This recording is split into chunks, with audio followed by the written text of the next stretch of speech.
Tēnā koutou, ko Jody Toroa hau, no Te Tairāwhiti. I live in Muriwai, that's my kāinga, that's our marae. So I'm at the paritu end of our Tairāwhiti rohe. I'm a mum, my boy's over in Perth with our mokopuna, and our girl Tui, that's Kay, my partner, she's here with our beautiful mokopuna. So yeah, my life revolves around our marae, our whanau, and little businesses we run here and overseas. Kia ora. The brave, courageous decision made by the present councillors to have a Māori ward and 5 seats is something that resonates within myself and our whānau whānui. You know, we've waited a long time for this, and there's been strong people, whānau that aren't here now, that have advocated for this. So, you know, ko tai mai toa, we can talk about 1840 and the patience. We can talk about Teresa Ponanga and the strong commitment she had for representation, along with our Runanga representatives going back to the 70s, the 80s, the 90s. Now it's 2022. So that's why I'm standing, is for them, for us and our mokopunas, and the cultural shift that this enables us to influence and to make a difference, the voice of our whānau in council. I've been strong from the start, and now we're going back in time to the 80s with our kaumātua and leaders within Te Runanga o Tūranga Nui a Kiwa, particularly Uncle John Rudu, and that was a tutae free bay. I grew up in Daphne Street, Kaiti, and I can remember having chickenpox when I was about 5 years old, and my dad taking me down to Kaiti Beach, you know, the Waitai, and the conversations that used to happen around us, around, you know, going to get boo-boos, and there's tutae floating around, and, you know, you kind of grow up with that kōrero. I can remember our whānau under the pūtakawa trees, having their tents and just living and eating down there. You know, it was a cultural, social space for us. And then we get to a point of the situation that engineers at that time put us in, raw sewage going out into the bay. So, you know, the battle, and it was a battle led by kaumātua committed to our generation today and the generations to come. So I believe there's time now, because this has gone on for too long between council and tangata whenua, that between GDC and Trust Tairāwhiti, we have to get to the point of land-based treatment. And then there is the value of what comes out the other side. You know, te wai tai, meeting of te wai Maori. Core kaupapa for me is around tutae free, tūranga nui a kiwa. So we're a generation, my generation, we're now into a 3rd generation of pine trees. So I believe our region is a region that's serving the pine industry. And turning that into what is of benefit to our whenua, to our waterways, to our whānau, is starting to diversify and appreciate alongside the pine as we are becoming more committed to our environment and tai ao kaupapa. So for me, it's a Tairāwhiti bioregion. You know, we've got the big Raukumara kaupapa.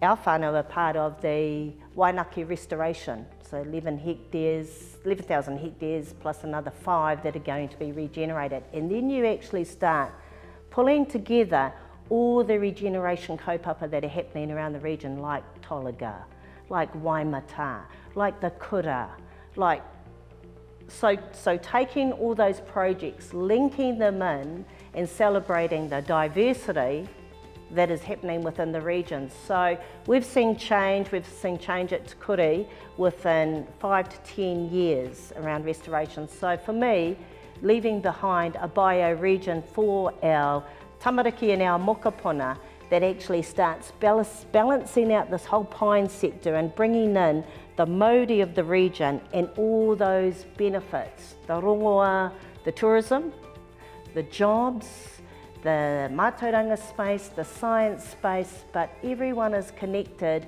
back into our environment and the difference it actually makes to us as a people in a region, in a nation, and the connectivity to te ao and where we're going.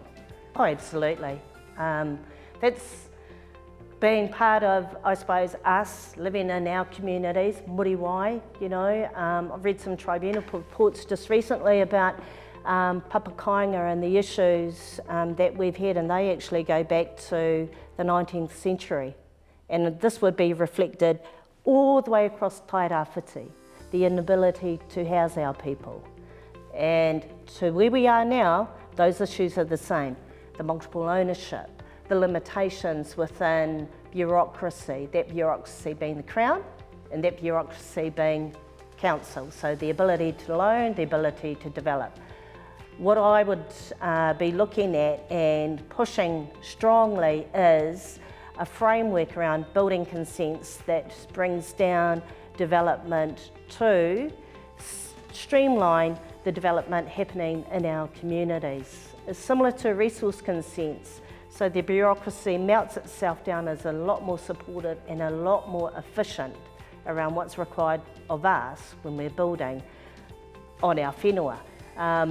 And similar to that, you know, we appreciate that there are building regulations and we're all with that.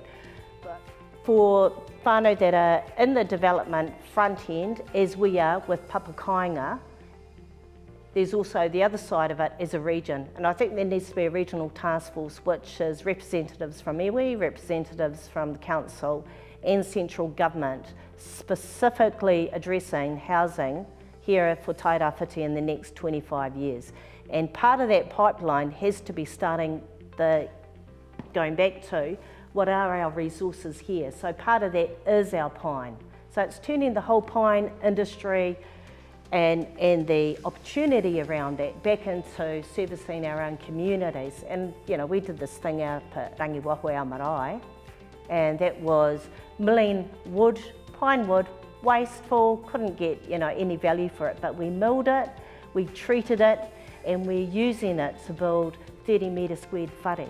And then you've got the innovation of Pānapa and the boys, you know, and the whare that are going out into our communities. So a lot of solutions are localised, but it's council and government actually coming in alongside and making it achievable and affordable for whānau and developers.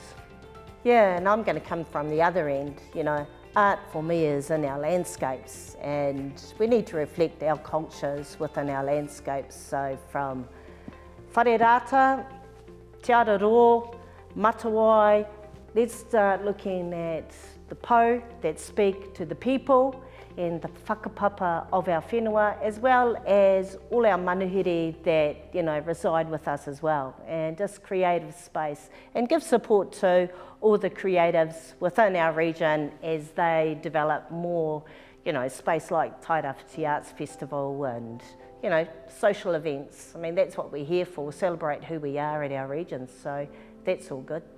I think it's critical that we are engaging with our community, and that means, as a Māori councillor, taking the kaupapa to our whānau. So I think there has to be, you know, be it every quarter, actual road shows, and I know it's hoha, having the hui without any dui, but we create the forums, and perhaps it's even live streaming, because that seems to be creating a really good space where whānau don't have to come out, but they're at the other end and they're hearing directly from us what the kaupapa and the take are. So it's creating those kind of environments which, you know, we're going to need a bit of support from as well, whānau, so it's sort of asking, and we will do, and I say we because there'll be 4 others of us as Māori councillors committing to, yeah, the kōrero with our whānau, because we are the kai kōrero for our whānau.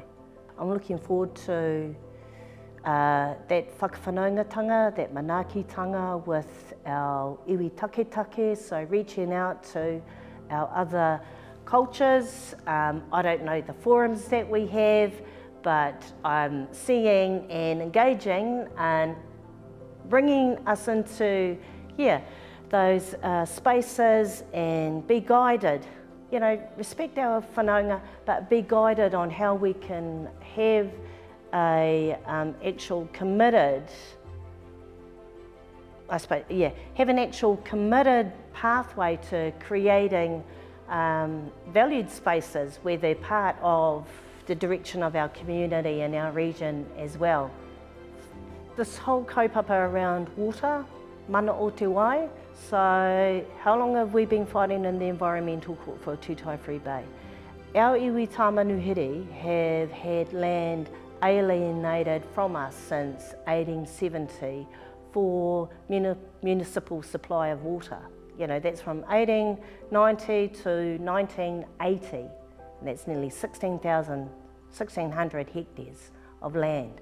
So going forward for me is that same kaupapa that has been driven by our kaumātua and our tūpuna. Everyone deserves water, everyone. And our rural communities buy water. We should be incentivising and collaborating with all our communities around, if it's a second water tank with you know, the proper little filtration systems, so be it. And then looking at, you know, what is sustainable for a region about the waste and how that's managed, and we've talked about that. You know, there has to be just a pathway to have good wastewater management, get this infrastructure sorted around stormwater, but getting out there also and having systems that work for our whānau, another tank out there, and people in town want another tank. So let's get it and give it with the $21 million. Nā reira whānau, we will be taking into council our whakapapa, our tikanga, our aroha, what is tika to us, what is pono to us, from our marae, from our land blocks, from our kura, from our kōhanga, from how we love each other, how we treat each other, being here in our region. Most importantly, it's the moemoeā of our tūpuna and the vision we have for our mokopuna. And I think we can do that, and the change is going to be fast, and it's going to be a healthy one. So, he mihi ana kia koutou mō tō āwhina ki au, Mauri Ora.